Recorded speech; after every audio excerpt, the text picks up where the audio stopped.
आज मी ब्रह्मकमळ रिपोर्ट करणार आहे. तर चला तुम्हाला दाखवते. लोक म्हणतात हे फूल भाग्य घेऊन येतं, तर मी त्याच ब्रह्मकमळाला आज रिपोर्ट करणार आहे. त्यासाठी मी पहिले कचरा वगैरे टाकणार आहे. पानं सुकलेले पानं आणि नारळाच्या दशा याने ड्रेनेज होल पण चांगलं होईल त्यासाठी. आणि ही जे ड्रेनेज होल आहे ना, हे आपल्या ब्रह्मकमळासाठी खूप छान असतं, कारण पाणी जास्त नको त्याला.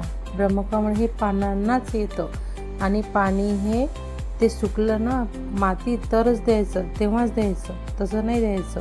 माझं छोट्या कुंडीमध्ये होतं, त्याच्यामुळं आता हे मोठ्या कुंडीमध्ये शिफ्ट करणार आहे मी. त्यासाठी रेती माती खूप जास्त प्रमाणात घ्यायची.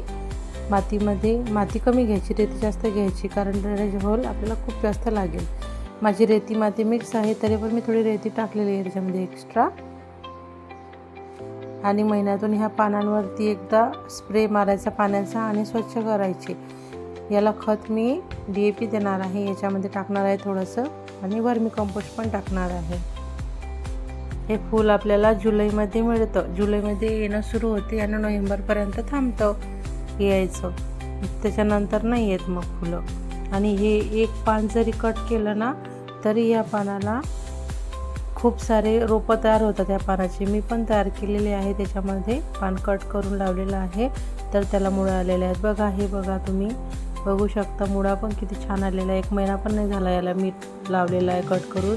3 भाग केले होते मी एका पानाचे आणि ते लावले होते. तर एक दुसऱ्या ह्याच्यामध्ये आहे, तुळशीमध्ये लावलेलं, आणि हे 2 असे 3 मी रिपोर्ट पण करणार आहे. ते पण छोट्या ह्याच्यात रिपोर्ट करणार आहे. खूप छान असतं हे, आपल्या घरी असणं भाग्याचं असतं. तुमच्या घरी आहे का ब्रह्मकमळ? जर असेल ना, तर कमेंटमध्ये नक्की सांगा, आणि जर नसेल तर या पावसाळ्यात नक्की लावा. खूप छान आहे आणि काही केअर करायची गरज नाही आहे याला. आपण म्हणतो तेवढं हे नाही आहे. हे थोडंसं बोनवेल पण टाकलेलं आहे मी याच्यामध्ये. बघा, जास्त नाही टाकलं, थोडंसंच टाकलं आहे.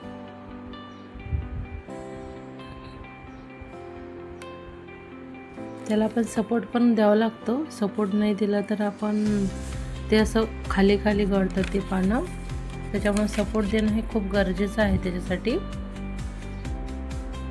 त्याच्यामध्ये थोडंसं बोनमील आणि हे DAPचे 10-15 दाणे टाकलेत मी, जास्त नाही टाकले, कारण जरा सध्या छोटा आहे ना त्याच्यामुळं. आणि आणखी टाकलं आहे मी हे NPK पण टाकलं वाटतं थोडंसं, 2-4 दाणे. आणि हे काय आहे, हे वर्मी कंपोस्ट टाकलं आहे 2-4 मुठी.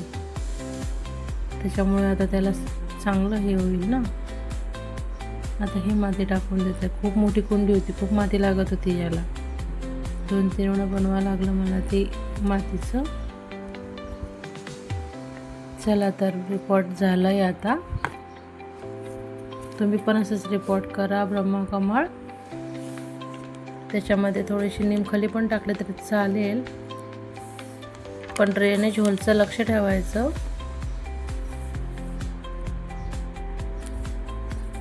हे फूल बघणे पण खूप शुभ असतं. आम्ही बघितलेलं आहे आणि त्यांनीच आम्हाला ही दिलेलं आहे. तर बघा किती छान झालं, एका वर्षामध्ये खूप मोठं झालं आहे माझं झाड. यावर्षी त्याला नक्कीच हे येणार आहे कळ्या. आणि हे फंगीसाईड टाकलं आहे पाण्यामध्ये, त्याला फंगस वगैरे नाही लागलं पाहिजे म्हणून पाण्यात टाकणं, आणि ते पाणी त्या झाडांना देणार आहे मी. काही दिवसांनी थोडंसं खत पण, म्हणजे हे ॲप्सम सॉल्ट पण टाकलेलं आहे थोडंसं, चांगलं असतं झाडांना.